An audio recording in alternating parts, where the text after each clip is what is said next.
Hello everyone, Nytmare here, and this is Whale FM with a Whale Wellness Special Edition. Today we'll be discussing Microbiome 101 as presented by our guest, Ara Katz and Raja Dhir, co-CEOs and co-founders of Seed, a microbial sciences company pioneering applications of microbes for human and planetary health. Ara and Raja, so happy to have you with us today.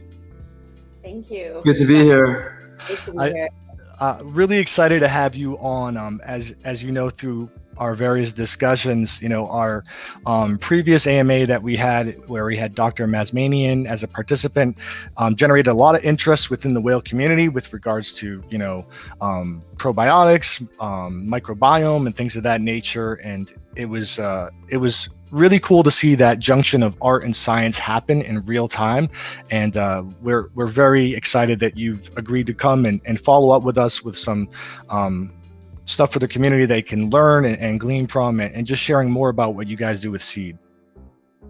Thank you so much for allowing us to do this. I think it was one of the more exciting things to come out of that AMA, and obviously such a really beautiful reflection, I think, of what we try and do. So thank you for having us. Definitely. So Nytmare, should we get started with our slides? Is that cool? Yeah. It may be in here, but I definitely like to ground people in Seed and what that does, and I think that that might be covered here as well. But however you want to go about it. Yeah, we actually do it. We'll do it a little bit at the end, because I think we want to give everybody some to stay true to the name of this session, a lot of 101, so that what we do actually makes a little bit more sense. Cool. Awesome.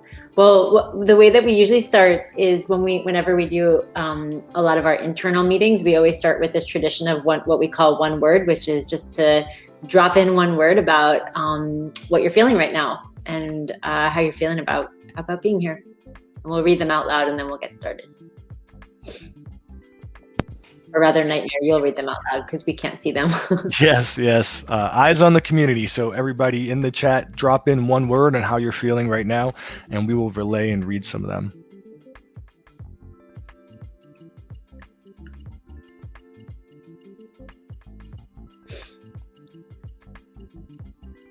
We've got afternoon.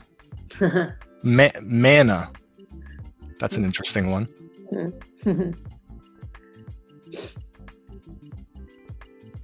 We've got some exclamations of excitement. Yeah, baby. Cool. Some emojis. I'm not quite sure how to translate exactly. Very happy, smiling face. As long as they're not angry. Right. Vibrant. That's a good one. Someone DM'd to me. It's a good one. Especially to talk about the microbiome. Cool. Well, if any more come through, let us know. Otherwise, we can get started. Sure. Travis, if you just go to the next slide. Cool. So one of the things, Nytmare, that the more that we've delved into your world and been invited further into your world by the whale community, the more that we've realized that actually the analogy of what NFTs are to the art world, in a lot of ways, in very early stages of microbiome, was to science. And truly, hopefully at the end of this presentation, you guys will kind of understand why this framework and this new field of research that really touches so many disciplines is really disrupting and calling into question and really evolving our understanding of human health and health in general, and biology and pathology. And also the way we live, which we'll get into. But it's been fun to kind of understand how the NFT world operates and how the art world has responded in some ways, and in general, even just with crypto and more traditional, financial understandings of value. It's been awesome to kind of see that there's a lot of parallels. So we're excited to dive in, and hopefully you guys will see what we mean by the end of this. Raja, I think you're up. All right. So by way of background, I think, the microbial world is an invisible world, and around us are more microbes than we can comprehend, even just on the side of intonations and letters on the screen. So in terms of numbers, and even more in terms of strings of DNA, this is a world which is incredibly complex and abundant. Next slide, please. So these organisms are called microbes. They comprise bacteria, viruses, fungi, and protozoans by some stretch, and they really co-evolved with us much before us, and a lot of their DNA is present from single-celled organisms all the way up through the evolution of complex life. So their emergence was roughly about 3 billion years ago. I think that, the Earth is 4.25, 4.28. I don't know exactly, but for most of the time that Earth has emerged, microbes have been here in some form. And there's really a lot of time that goes into the cascade and progression from single-celled organisms onwards. And so that branch at the center of the tree of life, if you look at it circularly, is our last universal common ancestor, where everything is a propagation of a boom and a bust cycle from that organism, which is right there in the middle. Incidentally, also the name of our office dog. Nice. And then just like a couple quick hits as we go through it. So, there's magnitudes more bacteria in your gut than there are stars in our galaxy. Just, on the surface of a part of your body that's not even that dense, like your belly button and external surface, there's, abundant diversity of species, more than even the amount of bird species in North America. As of the last estimate, there's a horizontal transfer of around 80 million microbes in mouth-to-mouth contact from kissing. And actually, there's a kind of exosome type microbial cloud that actually persists into space around you, but you can use that cluster to actually identify people because it's so individualized. And then there's about 38 trillion bacteria in and on your human body. It makes up, a portion of it weighs about the size of your brain. And the diversity, again, of those organisms is something which is highly, highly individualized. That's wrong. It's 4.5 pounds. So now decades of sequencing, mapping, validation. I mean, look, like if you think about when the human genome came out, we learned how to read DNA. Now we're writing it.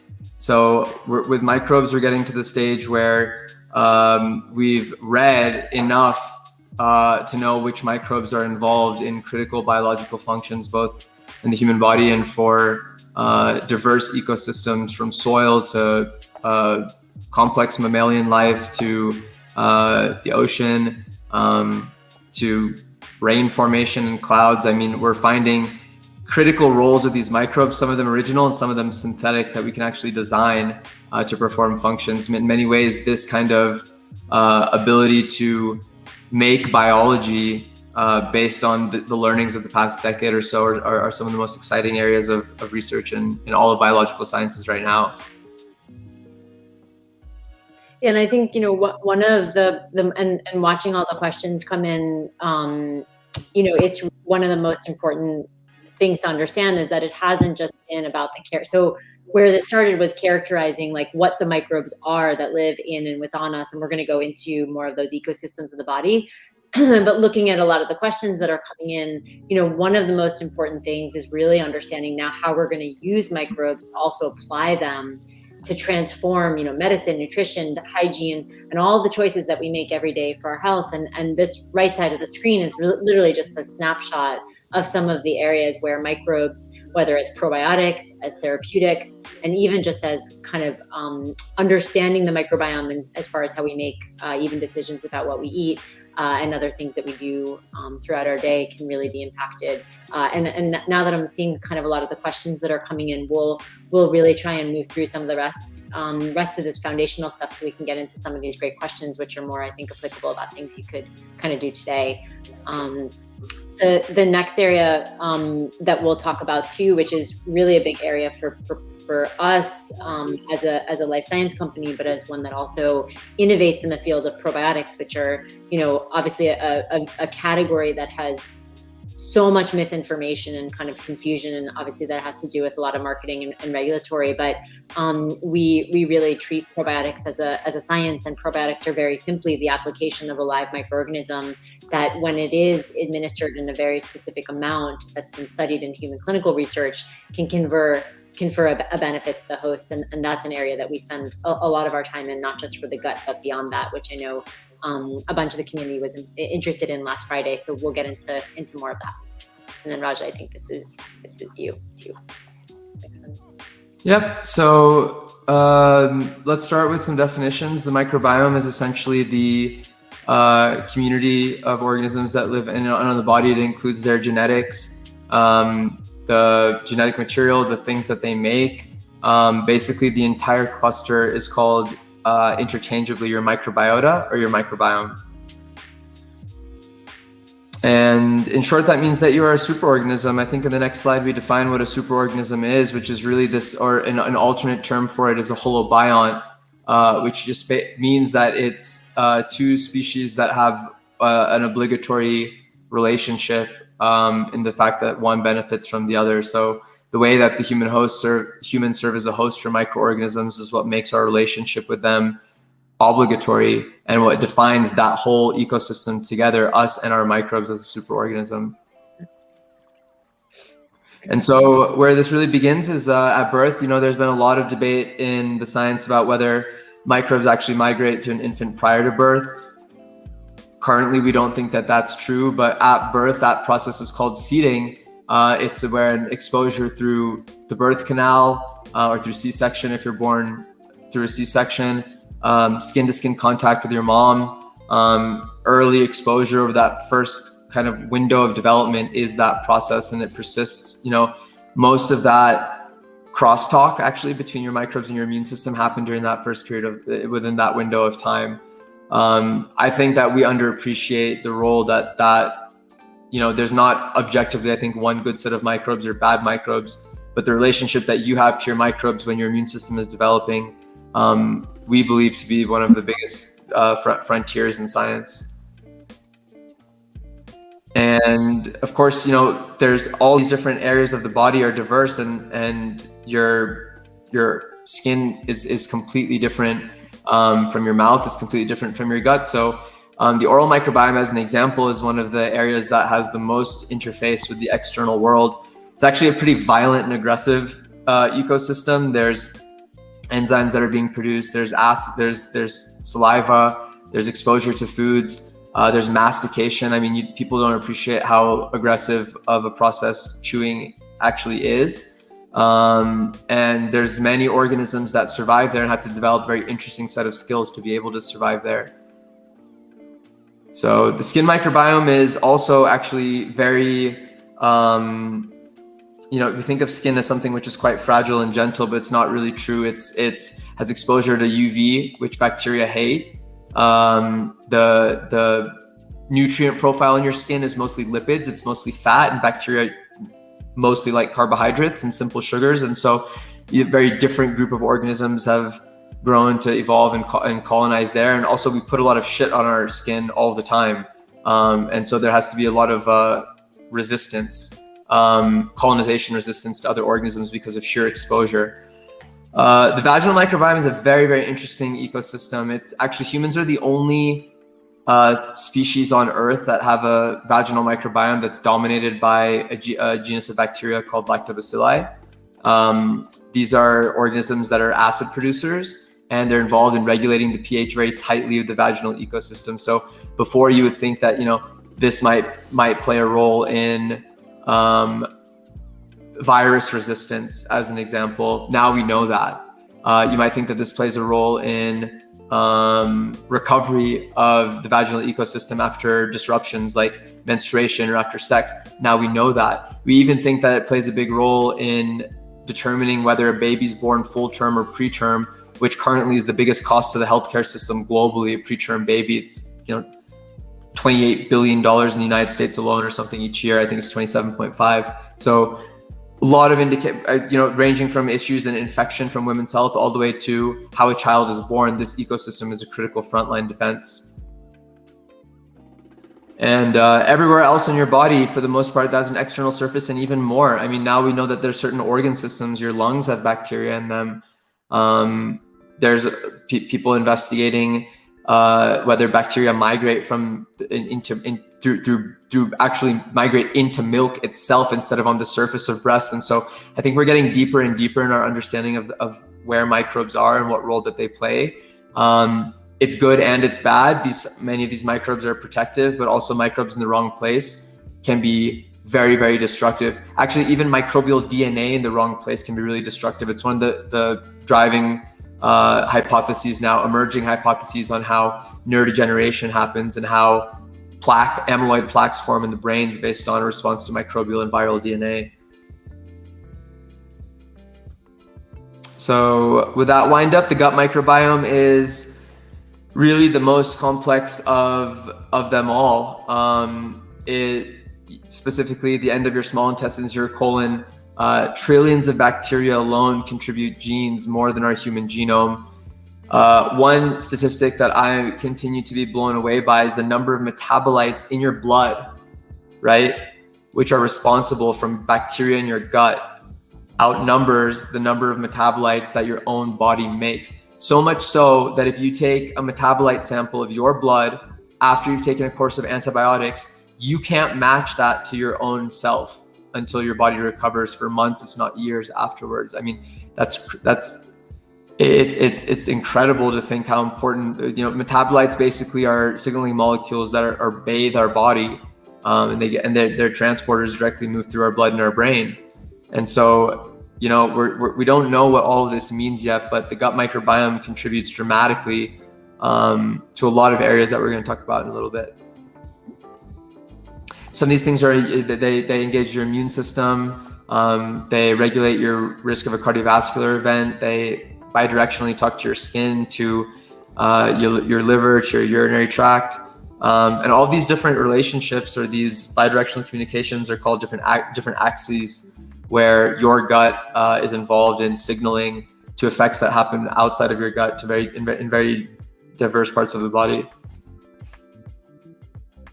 So I think we're going to go into a couple of them. The gut-brain axis is a very interesting one for obvious reasons. I think,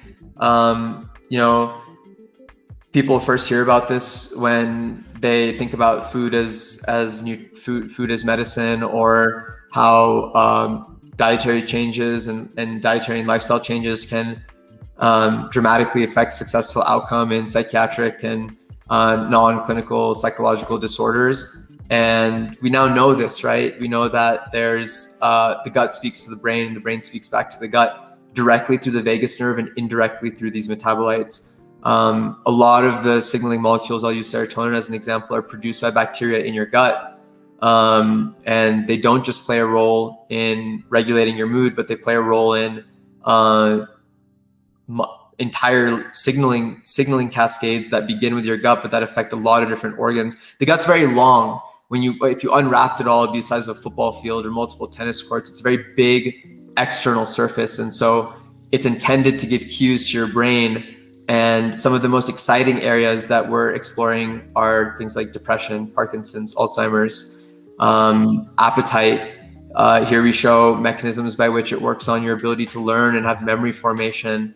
At the end of your life in neurodegenerative disorders, you can get amyloid plaques, you can get tau tangles. Early in life, you have an increased risk of autism spectrum disorder, that are neurological and neurocognitive disorders that have origins or that have risk factors that are amplified by your gut. So all these areas are things that are explored now by some of the top labs, including speakers that spoke to this community previously.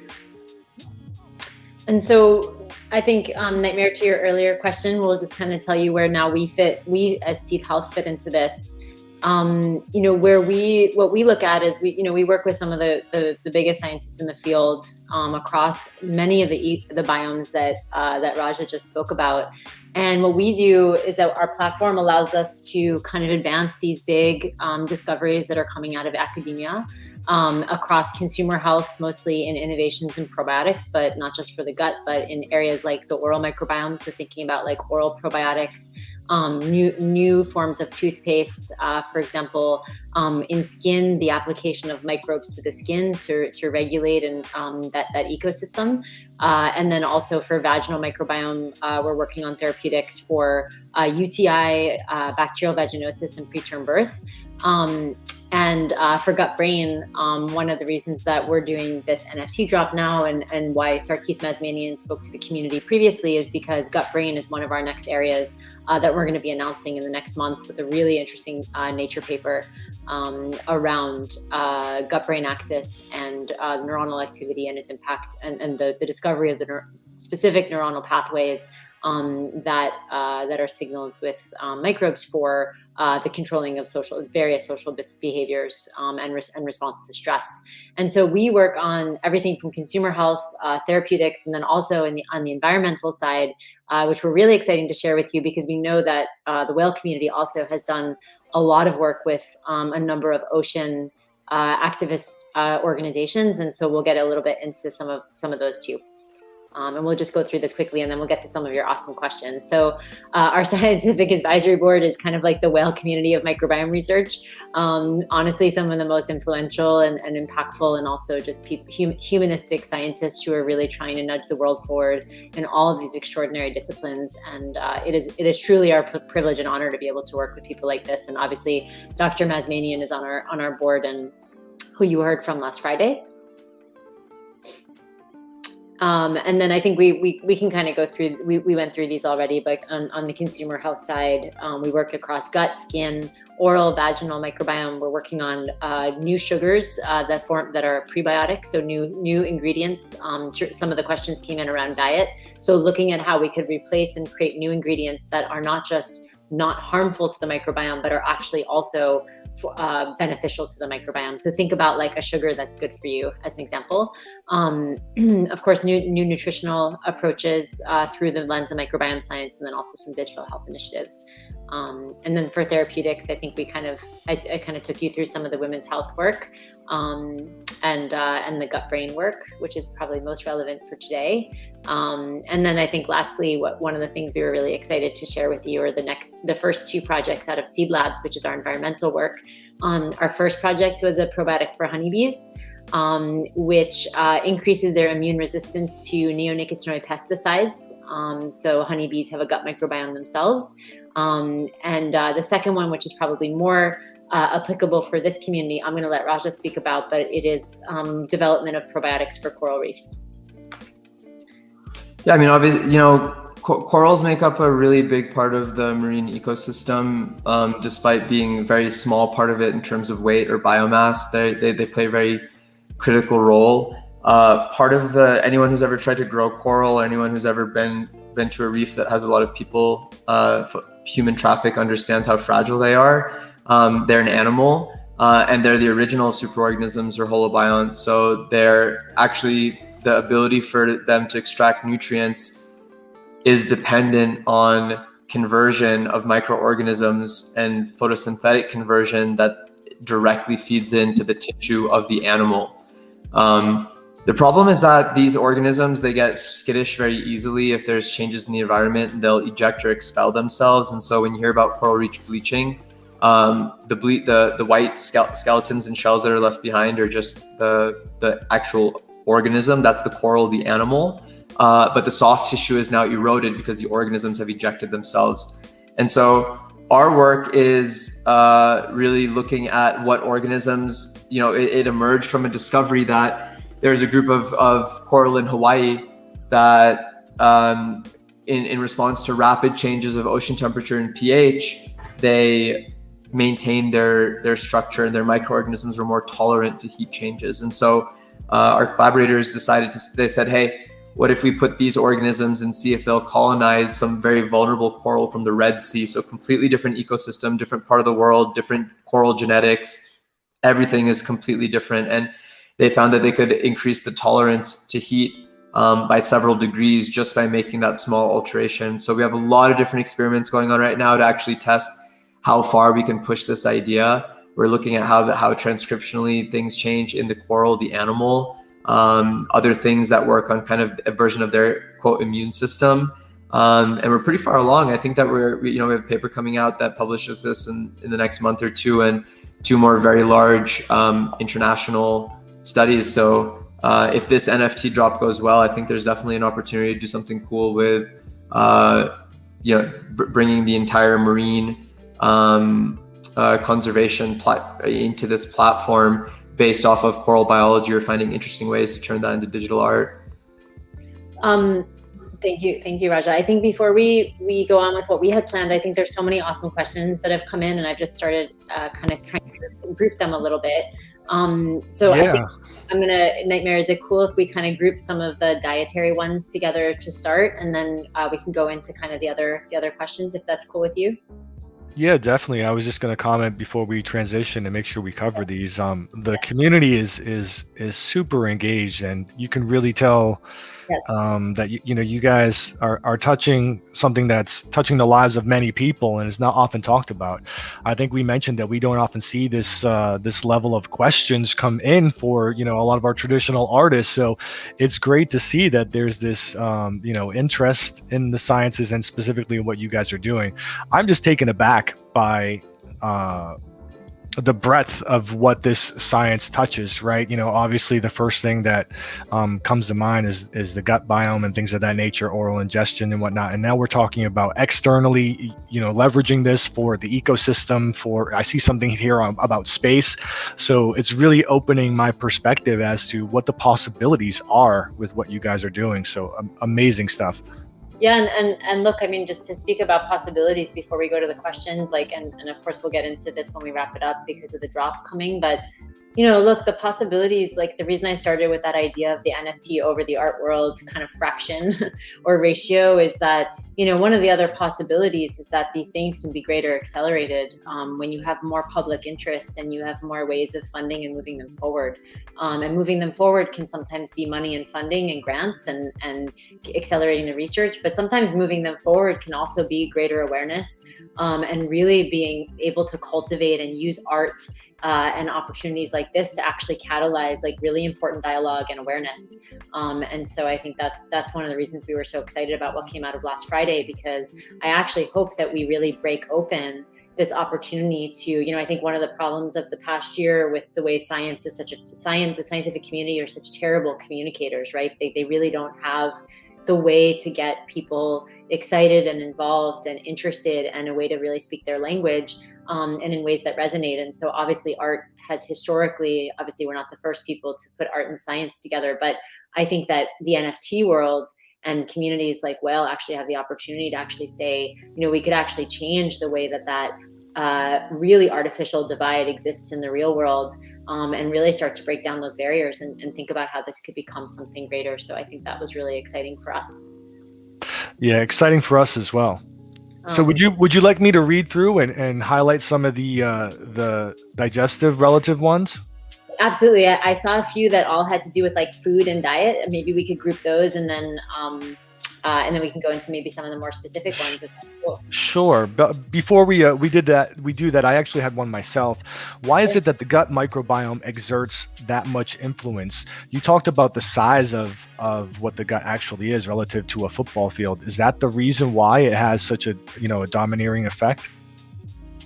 It's because it's the central processing facility for all of the food that you ingest. And so the biomass the external biomass that goes through this community is so dense that the nutrient supply for organisms to exist there is consistently there.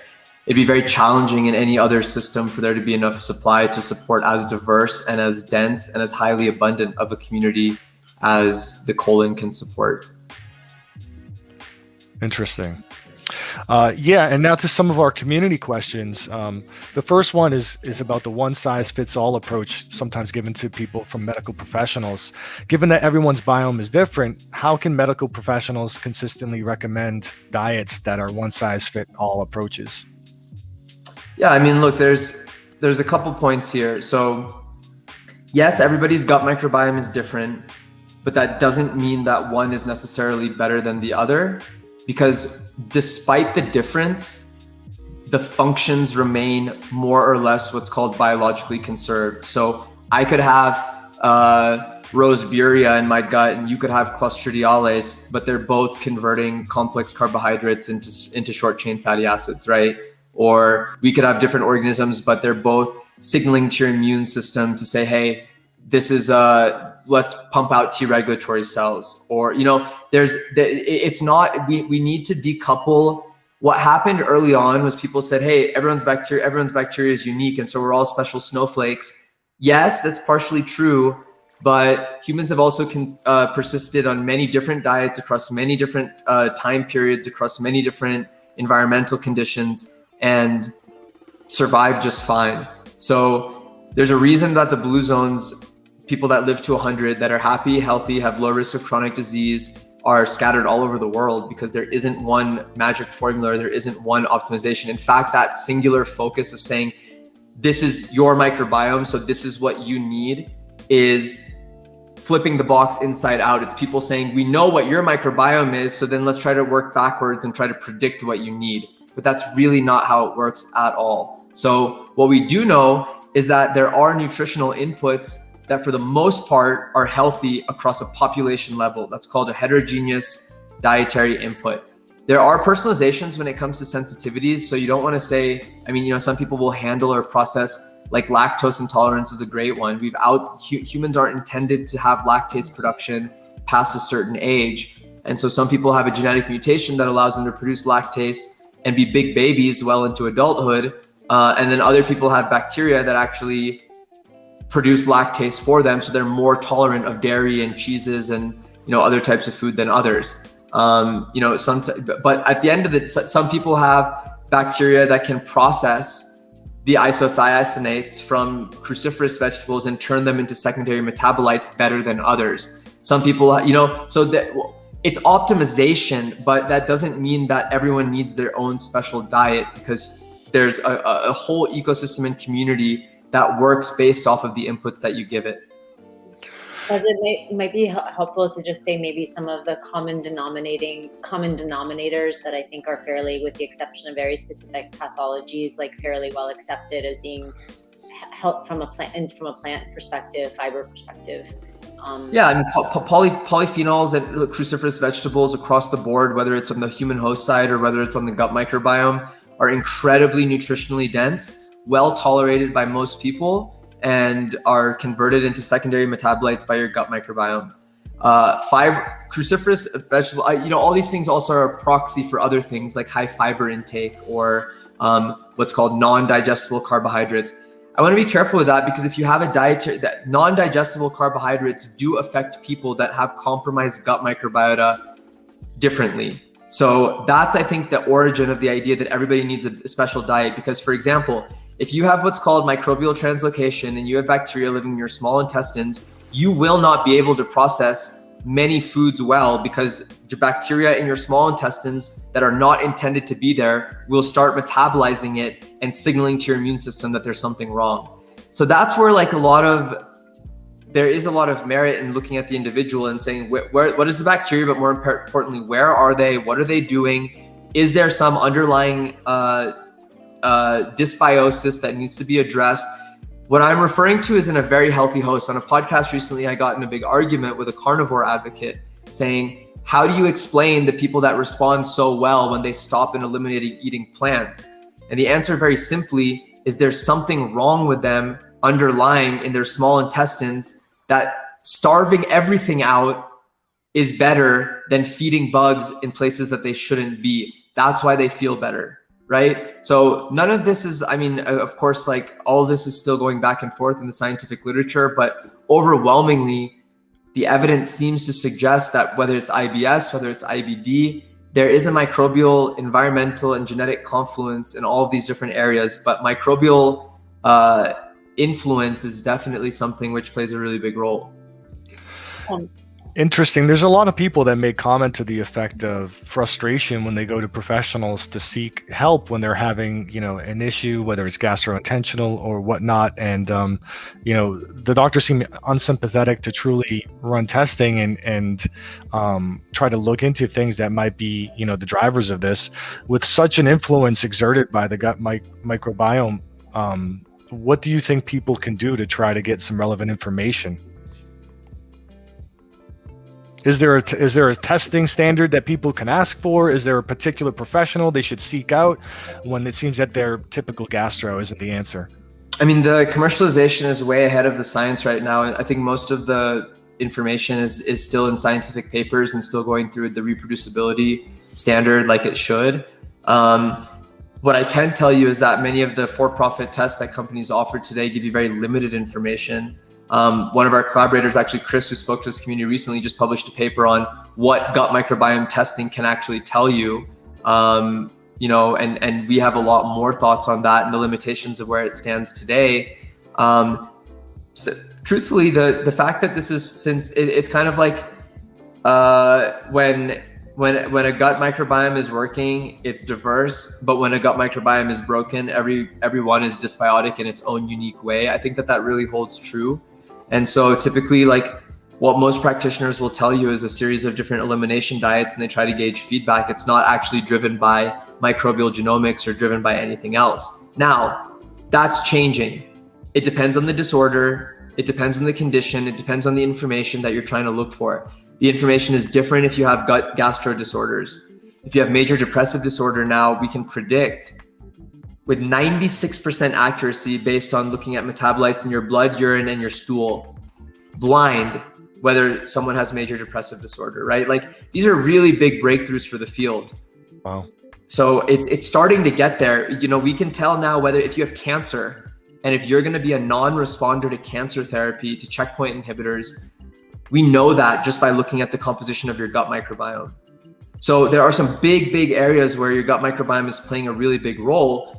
It's obviously a lot more complicated in nutritional and digestive and gastrointestinal disorders because you can't control for people's dietary inputs. So if you could have someone come in here and say, this is the diet we're going to put you on for the next 180 days, and we're going to do your gut microbiome sequencing each month, that could be very useful. But it's very hard when you can't control for diet, which drives composition of your gut microbiome, full stop.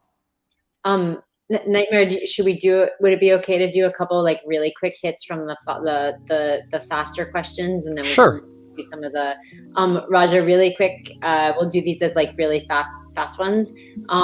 Can you get probiotics from foods, and is that the best way to what's better for your gut health, eating enough fiber or eating fermented foods with probiotics? That's the question. Probiotics aren't really in fermented foods, or the question is, what are they really good for? Like, if you're have bloating and you eat a fermented food, it can help with that, but it could also be because the fermented aspect of it is just pre-digesting a lot of the things that would give you discomfort. And there are some organisms that are species that we do think are biologically interesting that are found in fermented foods. Things like some sauerkrauts have a form of Lactobacillus plantarum, which is very interesting, but it's not all sauerkrauts, and it's actually rarely found in commercial sauerkrauts. And similarly, you'll find that with some forms of Japanese kimchi. I'm always driven to like a very interesting recent study that came out that got a lot of publicity on kombuchas or fermented teas. And they're like, oh, well, this has probiotics because look at all this all this type of a short chain fatty acid that's being produced. Well, yes, but if you look at the chart, you're increasing the short chain fatty acid production, but you're also decreasing the base that was used to metabolize to produce that. And who's to say that your gut microbiota wouldn't make more interesting things just from having that base from the tea itself, right? Like, we just don't know. So there's no one size fits all policy when it comes to that. I mean, fermented foods are really interesting. They're delicious many times. If they're low sugar, I think you should include them in your diet. But I think that you would be remiss if you think that you're getting probiotics from fermented foods, because a lot of that's unproven. Intermittent fasting affects the microbiome, and caffeine or coffee. Intermittent fasting, microbiome or not, is one of the best practices you can adopt. We've seen that now in epidemiological and interventional and in biomarkers, like all across the board. We've seen that that's the case. It's the number one way to reverse type 2 diabetes or any other form of metabolic reversal, eating all your food within a 4 to 6 hour period of time. Not caloric restriction, which is different, but intermittent fasting absolutely is. From an evolutionary biology perspective, it makes sense if you think about it. I mean, humans were intended to go, for the most part, into feast and famine cycles, and so it allows for a propagation and a bit of a survival of the fittest of organisms that are most optimized. And then you also can overly enrich for the organisms that we know are very healthy for you, that live off of things like mucin. So the mucus layer in your gut, a lot of these organisms are involved deeply with the immune system. And it sounds counterintuitive, right? You're saying, well, are you trying to increase the amount of organisms that actually eat your mucus? Well, think about it like the remora on a shark, or a cleaning station if you go diving and for fish. This is a form of regeneration and priming of a very biologically active type of fluid which lines your intestines.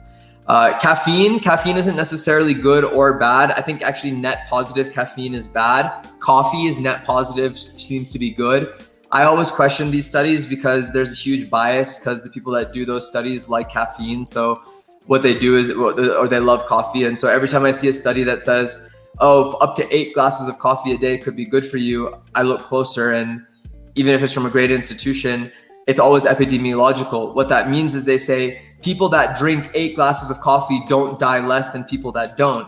Well, people that drink 8 glasses of coffee per day also probably do a lot of other things that enrich their life. So it's a associational bias. And so I can't say from a biomarker, from a causation perspective, other than caffeine and coffee being a form of a mild antioxidant, you don't want to have too many post-roasting products being consumed on a deep roast because of the effect that has overall. It doesn't seem that coffee is bad. I drink 2 to 3 cups of coffee per day. I think when it comes to caffeine, moderation is key. Molecularly in your brain, caffeine blocks a receptor that's very critical, that we think is very critical for regulating brain homeostasis. It actually doesn't make you more alert, but it blocks the binding of a molecule that actually is responsible for regulating your system to put you to sleep. So again, long term, we don't think that's bad. Caffeine and coffee are found in many different epidemiological zones where people live very long, healthy lives. I don't think that you have a problem with it. In fact, coffee probably also mildly increases the diversity of your microbiome, but not in a way that we think today is biologically relevant. There's a couple of questions that I think are important that kind of get to touch on a few things. I think the cluster is just the Western lifestyle and microbes and the impact on the microbiome. And then the of course, zoom into that is the impact of antibiotics on the microbiome and the dangers of overuse and methods to maybe mitigate those effects or help rebuild after appropriate use related to treating a legitimate disease. Antibiotics have a dramatic effect on the microbiome. In fact, more than most other interventions or most other things in your lifestyle that you can have. Typically, you'll see in around 180 days, you'll get a 90+% rebound or recovery. And so these things aren't permanent. The problem is what's in those 5 or 10% that never come back. Does that something that matters? If you do it early in life, it's even more problematic. I think that antibiotics in the first 2 years of life, we're going to find as a smoking gun for a risk factor for a number of different things. We're already starting to see that data come in. I think in the future, we're going to start banking infants' microbiomes or children at the age of 2 years old. And it's going to be best practice after you've taken antibiotics to re-inoculate you with your own stool from a young age, from your microbes, to help restore, help regenerate the organisms that intimately were involved with the development of your immune system. Probiotics are beneficial, depends on what probiotics, but some organisms can be very helpful in the restoration. We've shown that data on our product. That's very interesting because during antibiotics, it's a period of vulnerability where you want to make sure that the right organisms have an opportunity to rebound. In fact, people that have gut infections, they take antibiotics, and paradoxically, that's the biggest risk factor of them getting a more severe gut infection. because now they're killing off the organisms that would be used to protect that ecosystem from getting an infection again. Western diet, that again doesn't. I think that we're talking here about the standard American diet, or SAD. I'm shocked when I look at the American food pyramid still to this day that I was raised on. It is not really healthy to break food down into micronutrients. Ketchup should not be considered a source of vegetables. There's Westernization diet, typically in the science, is defined by narrower and narrower inputs and more homogenization in terms of what your dietary inputs are. That's not really true. Depends where you live. If you live in a big city, if you don't live in a food desert, if you have financial means, then you can get access to a lot of different types of food, regardless of wherever you are. It's not good or it's not bad. People that live in never before touched exposure to Western lifestyle have, of course, a lot more diversity, but they also have a lot more pathogens. And so this is the take-home point. Your microbiome evolves to best suit the environment that you live in. If you live in a microbially starved metropolis and live in a sanitized apartment and you eat processed foods, you don't need a lot of microbiome diversity to fulfill that role. That can have long-term effects on you later as a human being that's intended to have diversity. We're starting to see those happen right now. When you have low diversity in your gut microbiome, you increase your risk of a lot of different diseases later in life. Conversely, too much diversity isn't always good. You shouldn't do it for the sake of doing it. You should do it to best suit the environment that you want. A good middle ground is consumption of a diverse diet, diversity being key. Lots of different polyphenols, micronutrients, flavonoids. I mean, don't overthink it. Don't eat processed foods, cut low on sugar, eat different colored foods, try to eat natural foods, minimize your pesticide intake. That's it. Don't overthink it. Nytmare, is it okay to go to a couple of the questions that kind of get us back to gut brain? Yeah, you know what? You guys drive. I'm the spectator here. Yeah. Okay, cool. So, Raja, just to get us back to a little bit where the NFT is headed, and knowing that there's a number of questions that came in around just kind of scanning quickly, ADHD, autism, certainly diet as it relates to autism, ADHD. And some of these areas that we know are correlated with or other neuropsychiatric disorders and or conditions that are correlated with gut brain. Do you want to talk a little? Could we talk a little bit just about both the gut brain and its relationship to those, as well as any lifestyle factors that we might want to speak to, particularly the ones that came in around diet? Yeah, well, it's really. I think actually the biggest risk factor of ADHD is kind of related to your microbiome, but actually not directly. It's more based on glucose spikes and circulating glucose levels, which is mostly from the liquid consumption of simple sugars. I think that's been pretty well established, that when you have sporadic, non-intermittent consumption of immediately utilized source of simple sugars, that's the biggest risk factor of hyperactivity and other forms of attention disorders later in life. We're starting to see that come out. Maybe that's related to the microbiome, maybe it's not, but I'm very inspired by what Cristiano Ronaldo did at a press conference a couple of days ago, and he threw Coca-Cola can off and just said, drink water. Coca-Cola lost about $2 billion of their market value, and that's great. They should. You shouldn't be selling 40 grams of sugar and telling people to drink it multiple times per day. That's the biggest risk factor for behavioral disorders early on in children, in the form of hyperactivity. When it comes to autism, there's many comorbidities that you find. By that, I mean people with autism also have severe GI distress.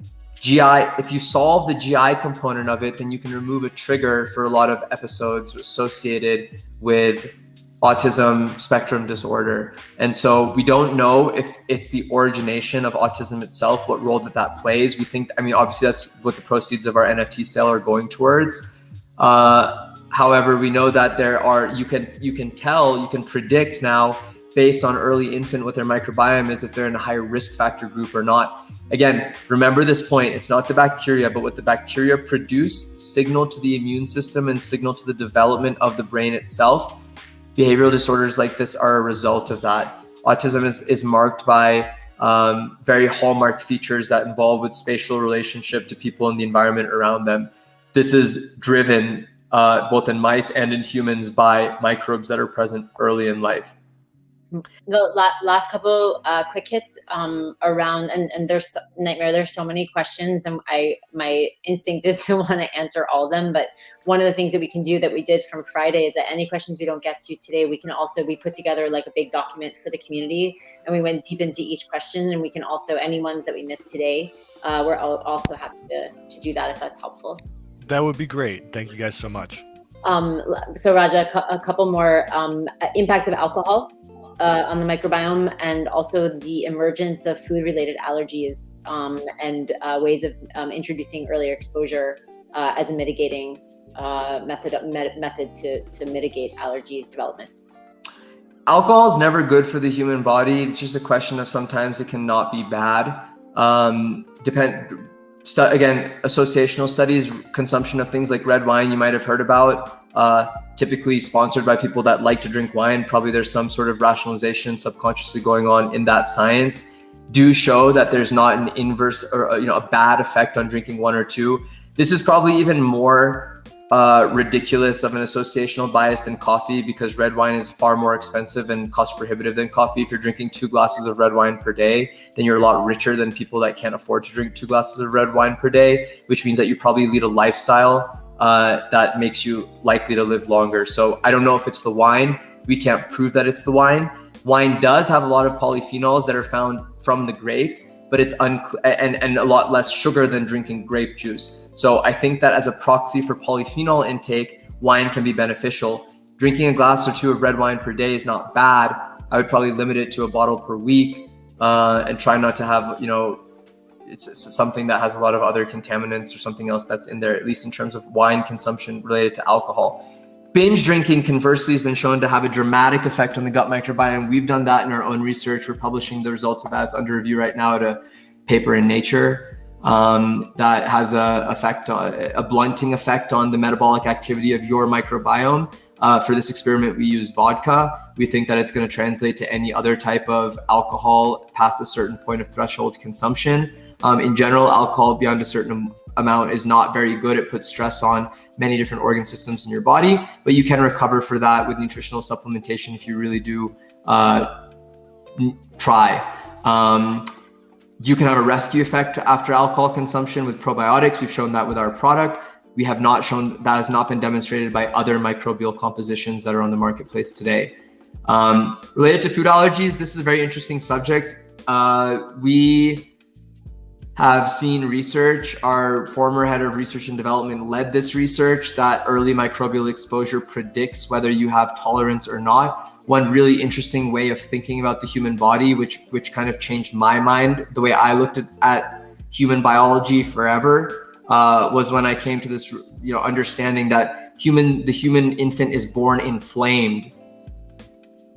The process over the first year or 2 of life is learning what should not trigger inflammation. But when you're an infant, everything is inflamed. Everything is a threat. You're responding to everything as if it's a huge alert. And then you get promoted tolerance over time. Microbes promote tolerance. So the reason that microbial interventions and microbial composition is important early in life is because they tell your body this is not something that should trigger an inflammatory response. You can look at everything from neurodegeneration to cancer to people that are dying from COVID versus those that are not. Most of the collateral damage from the body is from the scorched earth, the scorched tissue that happens from your own inflammation and overinflammation, rather than from the assault, in the case of COVID, the virus itself. So we know that tolerance, the promotion of tolerance, is a balancing act. It's equilibrium. It's something that needs to be calibrated. And microbes drive that homeostasis more than any other input early in life on what should be tolerated and what should not. And the introduction of those early in life as a method to train the immune system? Very important. Yeah. Would that be for all microbiomes, that exposure makes it more robust, or just, that would only be applicable to certain ones? All microbiomes, and actually it's less about the microbiome, it's about the human host. As much exposure to as many safe sequences of microbial DNA that you can expose your body to and learn through acquired immunity, what is not a threat across the board, blank slate, beneficial for the human genome. One one that came in that's very close to my heart because of the origin of seed, and I actually met Raja when I was pregnant, was one person wrote, I have 2 premature born boys and both are born through C-section. Should I be worried about their gut, and is there anything that I can do? I mean, maybe there's nothing you can do because the kids are born, but there's 3 things that early in life that are very important. Mode of delivery, so vaginal birth versus C-section, whether the child's breastfed, and exposure to antibiotics. If you do 2 out of those 3 right, you have a pretty good chance of getting a normal vaginal, breastfed, non-antibiotic microbiota by the age of 6 months in that infant. So there are things in your control that you can have a rescue effect for, like breastfeeding and like avoiding the use of unnecessary antibiotics. It's a luck of the draw. You don't know what's going to happen. There's people that recover by the age of 2 years and have a diverse, healthy developmental immune system from C-section. And there's other people that have a much higher prevalence of allergies, food sensitivities, again, that lack of tolerance. And so I think it depends on the person. Does it increase your risk factor? Yes. But does it mean that is it a irrevocable sentence? No, you can recover from it. And some people turn out just fine despite being born through C-section. Remember, when you're born vaginally, it's just a couple minutes, a couple hours of exposure. It's everything you do afterwards that's most important. Skin to skin contact, what comes from breast milk, what comes from the early infant form of infant nutrition, what happens when you have a translation from infant formula or from breast milk to solid state foods. What happens? Are you getting a lot of exposure for that infant to other microbial organisms from like soil or from other diverse non-built environments like cities? All those things come into play. So yes, it does increase your risk factor, but you shouldn't be overly alarmed. Cool. Do you, Nytmare, do you want us to keep going, or you want us to go a little bit back to the NFT? You know what? This is amazing. So really up to how much time you guys would like to spend with us. I know you said you had some other commitments. So whenever you feel like moving forward, we could take the questions that remain and flip them to you. Well, a couple of things. One is that if anyone asks a question that we did not get to live, we are going to answer all of them. So we will 100% get to them. I think we'll go through the rest of what we have. We also have a little bit of an interactive opportunity for some learning and also earning some of the merch that we are creating for the drop. So if it's cool, let's go through those and then we can see how much time we have. This was how the fuck did we end up on this AMA, which as we know was a result of last Friday, and as we can see from all the comments, such an awesome engaged community asking amazing questions, interested in the subject. And so for us, just to go to the NFT and why we're doing that, a question that came on Twitch was, why are we doing this? Is it just for awareness? But it is certainly, of course, that's a part of it for anyone that's not bidding.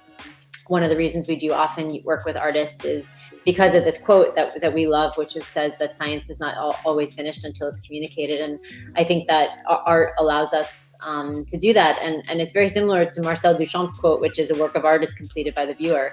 And so I think that there was a beautiful opportunity to, I think, meld these two worlds and let us kind of Trojan horse science into the zeitgeist, which of course NFTs are very much one of the mediums that are today. And if we can shift perspective and certainly reveal the potential of this beautiful invisible world that we work in, hopefully we can inform a really healthier future. And to the Twitch question specifically, and Travis, you can go to the next slide. We are dropping what is called the most shittiest NFT, which we commissioned with the most famous artist known as Matty Moe, who's very well known for his monolith stunt last year.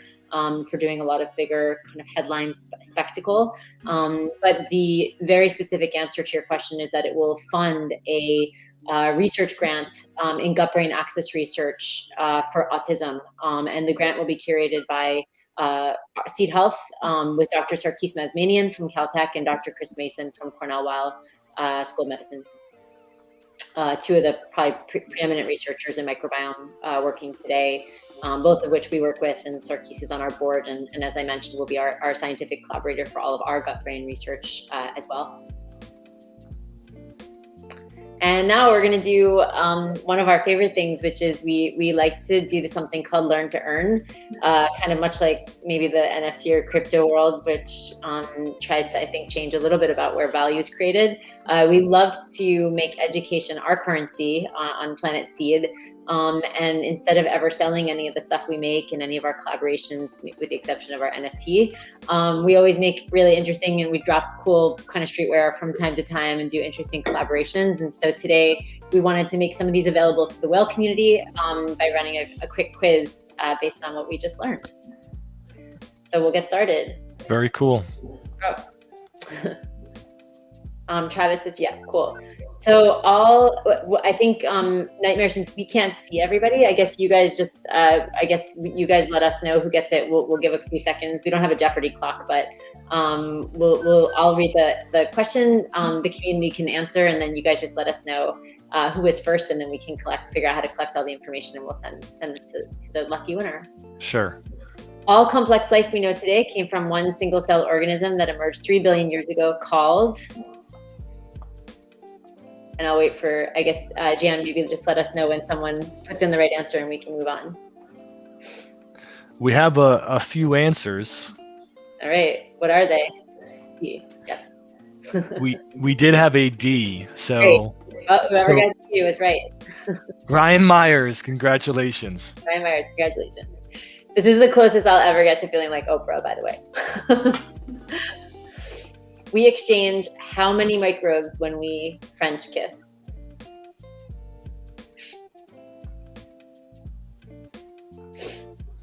Any answers? I'll give this a couple minutes. I think people are. Sure. Oh, yep. C. All right. And C, we do have a winner. Amazing. Great. Iliscavia. Amazing. Great listening. You received your first microbes, the beginning of your microbiome, at birth from a process called?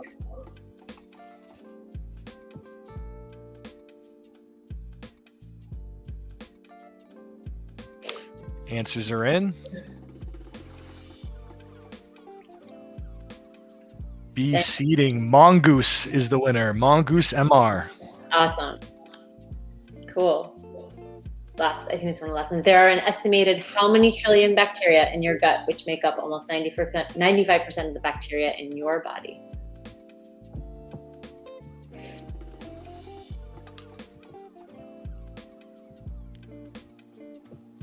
Answers are rolled in. Amazing. And D would be a repeat. Ryan, you don't get it. Dragon Storm, congratulations. Awesome. Congratulations. One of our most important biomarkers of health, one we see every day that can give us insight to the functioning of our internal ecosystem, is our hint. This is related to the NFT. All right. Got some creative answers to this one. A. Hey, Milene, congratulations. Okay. The gut-brain axis, the bidirectional pathway between our nervous system and gut microbiota, has been found to influence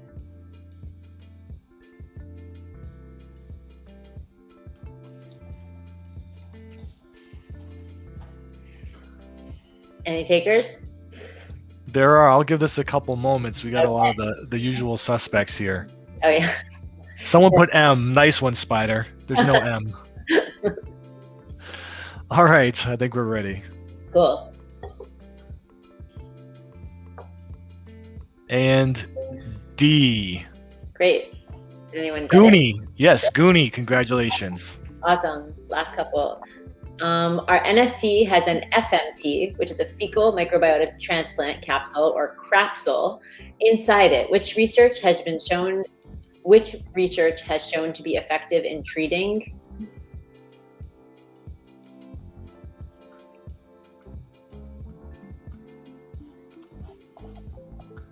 We really need the Jeopardy. Now I see why Jeopardy has that music.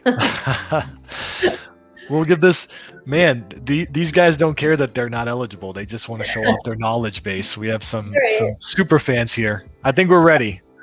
Cool. All right. D. Nisha, congratulations. And that's it. And one thing, Travis, if you can go back to the image of the NFT, just as a reminder, it will drop on the 29th. It is actually a phygital, so it's a physical and digital object. It's beautiful museum quality, 19 layers of glass with one of the capsules from Maddie Moe's biologically donated material. So one of the FMTs is suspended in glass in 19 layers of glass. It's very, very heavy sculpture that will be paired with a beautiful photographic kind of digital motion image that will be minted as the digital NFT. The glass is being shot with a 360 robotic arm, rotoscoped, and then put into this really, really beautiful, composited into this really beautiful digital NFT. And so we will be selling a one of one on the 29th.